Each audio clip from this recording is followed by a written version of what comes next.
Movie Time is produced by John DeSando. Listen to the full shows and read reviews online at WCBE.org. I'm John DeSando. And I'm Linda Baas McClelland. Linda, the film The Shoplifters. Yes. Linda, the film Shoplifters. Japanese film. Right.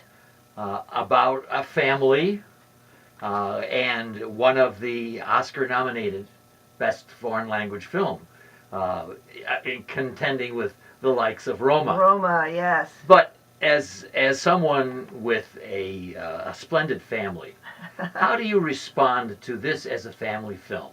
Well, they did redefine the word family, meaning that it's a group of people who have great affection for each other, respect each other, make each other laugh. That makes a family. But to start things off, you have to... Okay, so my question wasn't good enough. No, your question was just fine, but Get your mic closer to you. Okay. If you can.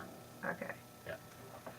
But the film opens with a man and a little boy walking into a Tokyo grocery mart, and they pull off this well-choreographed act of shoplifting. It's obvious that they have done this many, many, many times before, and they're not doing it for fun. They're doing it out of need. However, yes. They do get a kick out of it, and Dad particularly does, right. enjoys yes, it. Yes, because it is a job well done, that's for sure. But just for background, on the way back to their little shabby hovel of a home, they see a little girl on a balcony, and it's clear that she's been abused, and so they lift her over the balcony and they take her back to their home, and they clean her bruises and feed her, and then they decide to take her back to where she lives. But it's obvious the parents didn't even know she was missing. So they take her back to their home, and the little girl, I'm not sure how you say her name, Jury, becomes part of their family. And it's a great family. They all love each other. They have so much fun, and of course there's the beach scene like there was in Roma, where they all go to the beach and are playing and everything. Nice. That's nice. But the family is cobbled together. These people are not related by blood. All right. The matriarch of the family is Grandma. I don't think she's even related to them, right? They're not. I don't think they're related at all. She's footing the bill with her pension. Right. If that indeed is true. Right. All right. Wherever this pension comes from. Wherever the money's coming from. Right. And then they supplement with whatever they steal. Right. Whatever they steal. Right. And the father says, when he's referring to the little girl that they've taken back to their home, they really didn't kidnap her because no one's asked them for a ransom. And he said they're not really shoplifting because they're not taking anything that belongs to anybody else. Until it's sold. It doesn't belong to... I love that logic. Yeah. They also talk about choosing a family or not. Do you remember that little discussion they had, which I think is so important to the film? Tell me. Okay, they make the point that Yuri, the little girl who they almost picks them out. Yeah. That is, that most of us don't have any choice. We are just born into families, and we didn't choose them. But in the case of all of these kind of fragmented relationships that they have in this little place, many are choosing to be with them. And I think Grandma or someone mentions that this is maybe a very strong and maybe even a stronger bond when you have the choice. Right. And reinforcing the notion of family. Yes, and this film shows that quite well, because they just get along so wonderfully. And their life is okay until about halfway through the film, and then everything caves in, and you find out more about them, but you're still rooting for them. Yes, you're still rooting for them. And I've always made that point. Choosing the right actors makes an awful big difference. Yeah. And here we are identifying with them. There are odd features of this family. For instance, the teenage girl. What's she involved in? Well, her job is to entertain men, like in a, I don't know what to call it. It may be a brothel, like. Yeah, a brothel, but she is in back of a mirror, right? And the man is watching her from the other side, right? And she sort of does what he wants her to do, right? Right. But there's no physical contact. Yes, and she is just, she is a delight. She's such a lovely young lady. And eventually she finds even somebody, which is anathema in her business, finds somebody who's a customer whom she falls in. But that's the sweetness of this whole thing. Yep. In a sense, she's a prostitute. I guess, But she's a really nice. She's a nice girl, a nice young lady. What about Dad? Oh, he's wonderful. He's got a great sense of humor, and he treats these kids so beautifully. Every father should be like this. Yes.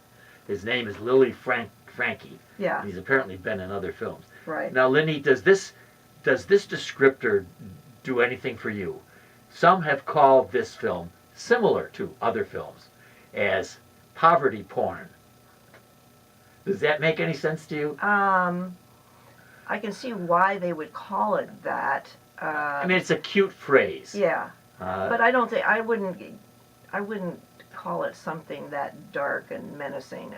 They just live in a very poor section of Tokyo that a lot of people are very unfamiliar with. But I wouldn't call it porn. I mean, there are sections of it that have nudity. Well, I think it's a figurative expression in which we take an almost unconscionable delight in seeing these poor people making it. So there's something raw about it. Pornographic about it. You know, we're kind of watching it from the outside, and we're getting a delight in it because they're so poor, but they're so happy, and so what would they right? They're until surviving. Everything falls apart. Yes, right. And the actress who plays the mother figure, they're all excellent, but she is so good. In her final scenes, when she's being questioned by the police, we feel her conflicted emotions, even though we have to read the subtitles to know what she's saying. Right. But all the performances were so good.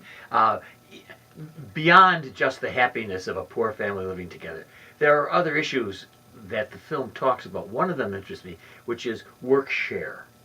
And this is a term they use to describe how they, one day working, one day not working. Right. So how couples will have to arrange their lives, because they're both in very difficult jobs. Yes. And so I just thought it was interesting that we probably have that in some way, but that is that is definitely a way of life. Yeah, indeed. I can think of my son and his wife. They try to work share and take care of their children at the same time. That's right. Yes.